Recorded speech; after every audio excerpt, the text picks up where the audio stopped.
Hello everyone. I have to share a comment from one of you who boldly share your view about the tithes and offerings that I had shared in my last video. Welcome and thank you for tuning in.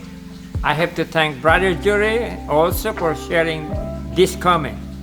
I appreciated very much such comments because it fueled my desire to continue searching for truth.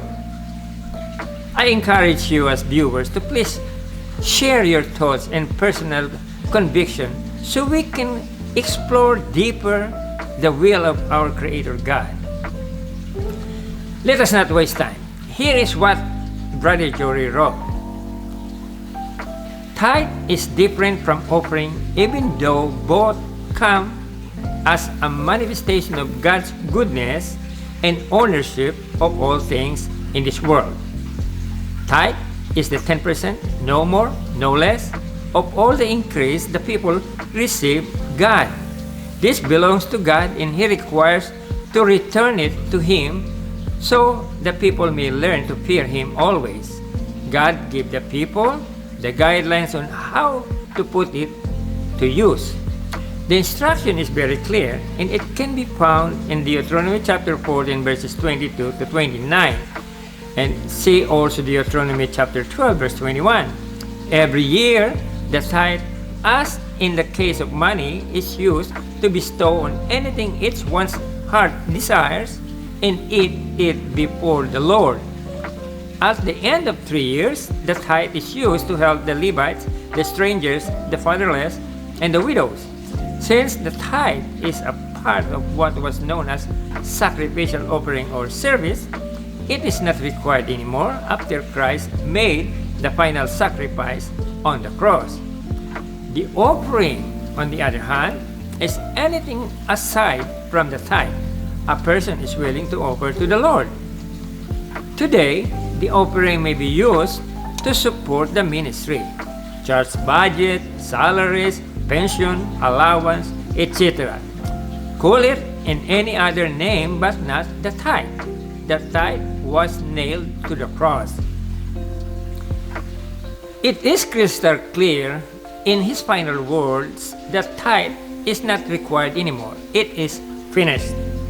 However, I will still point out the same issue with the highlights of important distinction between tithes and offerings, drawing from biblical principles in their historical context. Let us have the key points. Now, tithes refers to 10% of all the increase or income a person receives belonging to God as an act of acknowledgement of His ownership over all things. As Brother Jerry mentioned, the Bible text in the book of Deuteronomy chapter 14 verses 22 to 29 and Deuteronomy 12 verse 21. It serves two purposes. Annual use for personal enjoyment and worship before the Lord. And every third year, it was specifically allocated to support Levites, strangers, orphans, and widows. It was part of the Old Testament sacrificial system and covenant, which some believe was fulfilled in ended with Christ's ultimate sacrifice on the cross. And the offering, unlike tithes, offerings are voluntary gifts given beyond the tithe, motivated by gratitude, worship, and desire to support God's work. In modern application, offerings are used to fund ministry expenses like church operations, salaries, and community outreach. Offerings remain relevant today, reflecting a believer's willingness to give in support of the ministry or as a form of thanksgiving. In some of Brother Jory's perspective, aligns with the theological view that while tithing was a requirement under the Old Covenant, offerings in the New Covenant are given freely as a response to grace, not obligation. It's an insightful take, especially for those seeking to understand the biblical foundation of stewardship. The question of whether tithing was nailed to the cross with Jesus depends on one's theological perspective. Here's a balanced explanation to consider. And biblical argument for tithing being fulfilled in Christ. Tithing, as part of the Old Covenant, was explicitly commanded under the Mosaic Law, like for example in Leviticus chapter 27 verses 30 to 33, Deuteronomy 14, 22 to 29, and was tied to the sacrificial system and support for the Levites who served in the temple. Many believe that Christ's death fulfilled the Old Covenant, including its ceremonial laws and obligations, as in the book of Hebrews chapter 8 verse 13 and Colossians chapter 2 verse 14. Since the Levitical priesthood and temple sacrifices are no longer in effect, some argue that tithing is not binding for Christians. I understand Brother Joe's point. Having it nailed to the cross, no one should feel guilty or obligated doing it. If anyone enforces this practice to the point of affecting their health or financially, it is completely against God's will of generosity. In the New Testament, there is no direct command to tithe, but there is a strong emphasis on generous, cheerful giving, as in 2 Corinthians chapter 9, verses 6 to 7.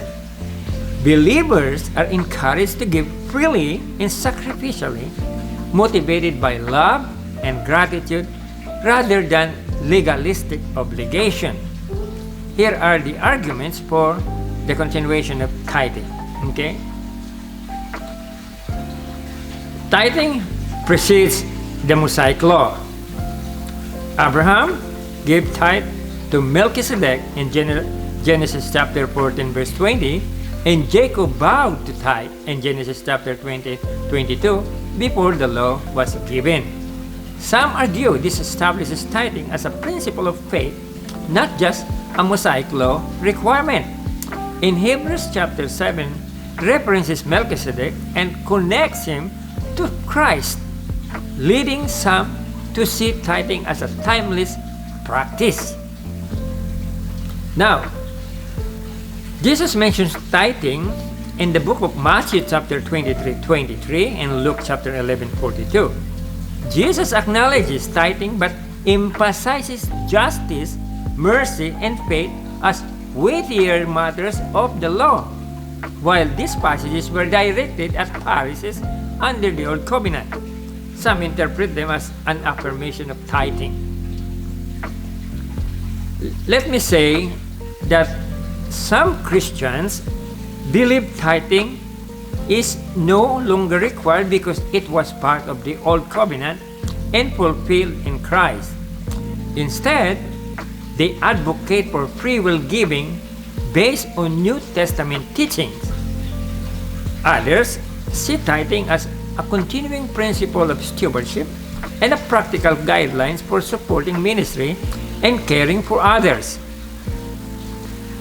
Ultimately, whether one tithes or gives offerings freely, the focus should be on heart of gratitude, worship, and obedience to God's leading. What matters most is the attitude behind giving. Generosity and joy, not compulsion or legalism. It is an individual conviction of which not to impose on anyone just to collect money to finance a ministry. Ministry is a voluntary work in response to Jesus' calling for workers. And anyone who believes in God with gratitude of what God has done to him or to her can share the truth as witnesses. Tell the world of the existence of God and His presence in your life through actions and testimony. Personal experiences with God's blessings through ups and downs of life makes a good ministry. I hope you find value in this video. See you next time. Bye now.